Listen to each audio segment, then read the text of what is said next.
ముఖ్యమంత్రి గారికి కూడా నాకు భారతీయ జనతా పార్టీ నాకు ప్రేమ కాదు, నాకు భారతీయ జనతా పార్టీ చాలా కోపం, చాలా విసుగుంది. ఎందుకంటే ఇదే మన కాకినాడలో, తూర్పుగోదావరి జిల్లా కాకినాడలో 97లో మీరు ఒక ఓటు వేయండి, మేము మిమ్మల్ని 2 రాష్ట్రాలు విడగొడతా ఉంటే మన నాయకులకు బుద్ధి లేదు. ఆ రోజున అడగద్దా, మీరెవరు మా రాష్ట్రం విడదీయడానికి అడగాలి కదా, వీళ్ళకి ఒకరికి ధైర్యం లేదు, అడగాలి కదా వీళ్ళని.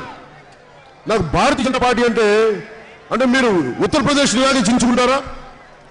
ఒక రోజున జరుగుతుంది మీకు ఆంధ్రప్రదేశ్ కాంగ్రెస్ కానీ బీజేపీ కానీ మీరు చేసిన మాకు ద్రోహం ఆంధ్రప్రదేశ్కి ఒక రోజున ఇది సత్యమై తీరుతుంది. నా మాట నమ్మండి.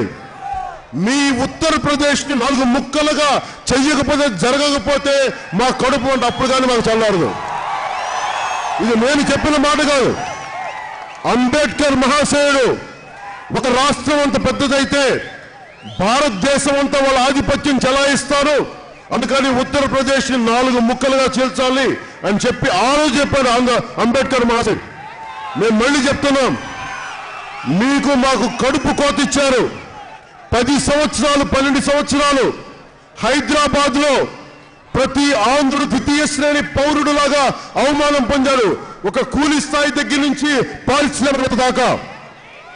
ఇది పాలకులు చేసిన తప్పులకి ప్రజలు అవమానం పొందారు. ఈ అవమానం నేను ఎప్పటికీ మర్చిపోను. పౌరుషులకు చంద్రబాబు గారు మర్చిపోతారేమో కానీ, ఆత్మగౌరవం లేని లోకేష్ మర్చిపోతారు కానీ, ముందు తెలుగు జాతి ఆంధ్రుడి తనకు ఆత్మగౌరవాన్ని చూపించడానికే ఈ పంచె కట్టారు.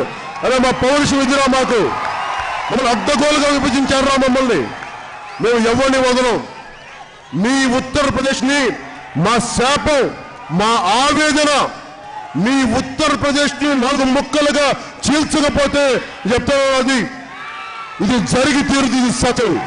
అంత ఆవేదన ఇచ్చారు, అంత కడుపు కోతిచ్చారు భారతీయ జనతా పార్టీ కానీ కాంగ్రెస్ పార్టీ కానీ.